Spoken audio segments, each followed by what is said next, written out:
महाराष्ट्राचा अर्धदैवत छत्रपती शिवरायांना वंदन करून ज्यांच्यामुळे ही लोकशाही मजबूत झाली, संविधान आपल्याला मिळालं, असा परमपूज्य डॉक्टर बाबासाहेब आंबेडकर आम्ही कुटुंब म्हणून आज एक आहोत, ज्याने आम्हाला हिंदुत्व आणि मराठी माणसाचा बाणा आणि कणा दिला ते आमचे बाळासाहेब.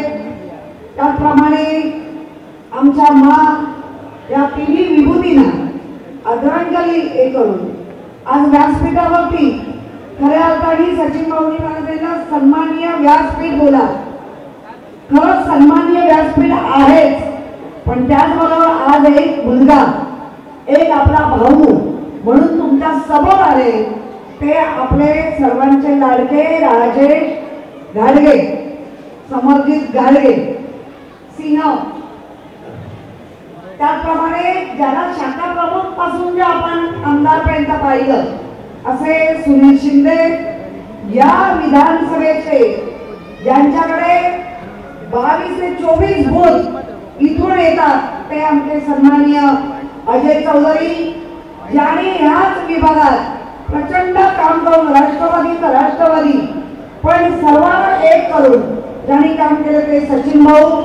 माझ्यासोबत नगरसेवक राहिलेले आमचे सुनील आहिर आणि माझ्यासोबत बसलेल्या सर्व निवृत्तीपासून सगळे सर्व सन्माननीय व्यासपीठ. सकाळी माझ्याकडे धनाजी बुगडे आणि मला वाटतं आमचे रवींद्र देसाई आणि 3-4 आले आणि मला म्हणाले कार्यक्रम आहे, काही यायचं आहे. कालच रात्री उशिरापर्यंत ती घरी आले होते. म्हटलं हरकत नाही. जेव्हा मी राजेंचं नाव ऐकलं म्हटलं 100% मी येणार, कारण हे दोन जे आमदार इथून लढणारे, एक आमचे अजय चौधरी आणि एक इथून मतदान करणारे राजेशजी, या दोघांनाही आशीर्वाद नक्कीच आपला हवाय. ही निवडणूक रिअली पुन्हा एका व्यक्तीची नाही, ही निवडणूक जबरदस्त निष्ठेची निवडणूक आहे. जसं यांनी सांगितलं तसं इथे सुद्धा मुंबईत बोली लावली गेली. त्या बोलीमध्ये एक नंबर माझा होता की बोली लावतो या. तेव्हा मी एकच उत्तर दिलं की शरीरावर होणारा हा पण एक बलात्कार असतो, तसा हा मनावर करणारा, स्त्रियांच्या मनावर परिणाम करणारा हा बलात्कार आहे. आणि मी असं कधी करून तर घेणार नाही आणि मी करणार नाही. कोणाच्या जीवावर सांगितलं, पण आमच्या निष्ठावंत कार्यकर्त्यांच्या, निष्ठावंत आमच्या पदाधिकाऱ्यांच्या जीवावर सांगितलं. या विभागात आता काम करणारे आमचा गोपाळ खाले जरी कोकणात असला तरी तो जास्त, तो कधी कधी अजय चौधरी सुनील शिंदेकर चिडतात, अरे तुझं सारखं काय कोल्हापूरमध्ये. पण कोल्हापूरमध्ये या कोल्हापूरची पंढरी खऱ्या अर्थाने आमच्या विभागात आहे, आमच्या विभागात आहे.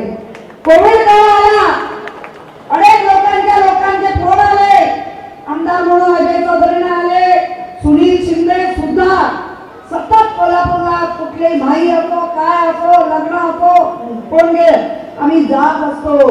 आणि तेव्हा आम्हाला सगळ्यांना फोन आले, अजय चौधरी, सुनील शिंदे, सचिन भाऊ, अरविंद सावंत, आम्ही सगळे एकत्र बसलो आणि ठरवलं आमची मुलं आहेत, आम्ही त्यांना आता कुठेही बाहेर जाऊ देणार नाही.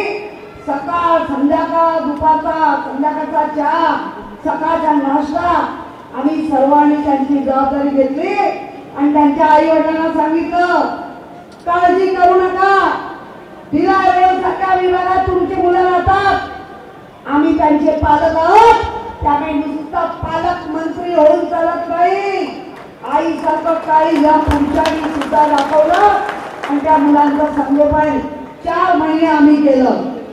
मी खरं इथे आमचा तो राम साळगावकर असेल, सूर्यकांत गोयटे असेल, अगदी ज्यांनी मदत केली तो विवेक लाड असेल, सगळ्यांचे आभार मानण्याचा मी आज दिवस म्हणते. ज्या आता राजेशजींनी आम्हाला सांगितलं की कॅन्सरग्रस्त कोणी असता कामा नये महिला आमच्या नैना अजय चौधरी फाउंडेशनच्या माध्यमातून दर महिन्याला 2 ते 2,500 महिलांची चेकअप होतं. त्याच्यामध्ये 10% नुकतंच लागण झालेल्या महिला मिळतात आणि नुसतं तर त्यांचा अख्खे ट्रीटमेंट हे अजय चौधरी आणि त्यांचं फाउंडेशन करतात. मग सुनील शिंदे असतील, सचिन भाऊ असतील किंवा मी स्वतः कुठलंही काम असू दे, आम्ही तुमच्याकडे कधीही आठ करत नाही. कारण आई वडील लांब आहेत, आम्ही तुमच्या आई वडील आहोत. आम्हाला तुमचे प्रॉब्लेम सांगा, आम्ही तुमचे प्रॉब्लेम सॉल्व्ह करतो आणि करत आलेलो. फक्त राजेशजी तुम्हाला विनंती, इथे ऐन मोक्याला ज्या आमच्या ग्रामस्थांच्या रूम आहेत त्यांना टार्गेट केलं जातं, त्यांना आमिषं दिली जातात. मला वाटतं गुजर साहेब आणि मी सगळ्यांना विनंती करेन, आमचं तर लक्ष आहे, पण अशा लोकांच्या बळी पडू नका. कारण महाविकास आघाडीचं राज्य म्हणजे गद्दारांना घरी पाठवणं आणि खुद्दारांना सत्तेत बसवणं. हा दिवस आमचा आणि तुमचा आहे. त्यावेळेला एका बकऱ्याच्या 5 कोंबड्यांच्या आमिषाला आपण बळी पडता कामा नये. तरुण मुलांच्या हाताला काम दिलं पाहिजे. 1500 रुपये गोळवण करून त्यांच्या तरुण मुलांना घरी बसवून त्यांचं काम न करणं, हे जे उद्योग चालले ते बंद केले पाहिजे. आणि मला खात्री आहे, या संपूर्ण कागद असेल, गडहिंग्लज असेल, उत्तूर असेल, पूर्ण कोल्हापूर जिल्हा या आमच्या विरा रोड मध्ये त्याची पूर्ण बसलेली लोक आहेत आणि ते लोक उठणार नाहीत, मतदार नाहीत. राजेशजी, बस सभेत सांगण्याची गोष्ट नाही, फक्त लक्ष ठेवा.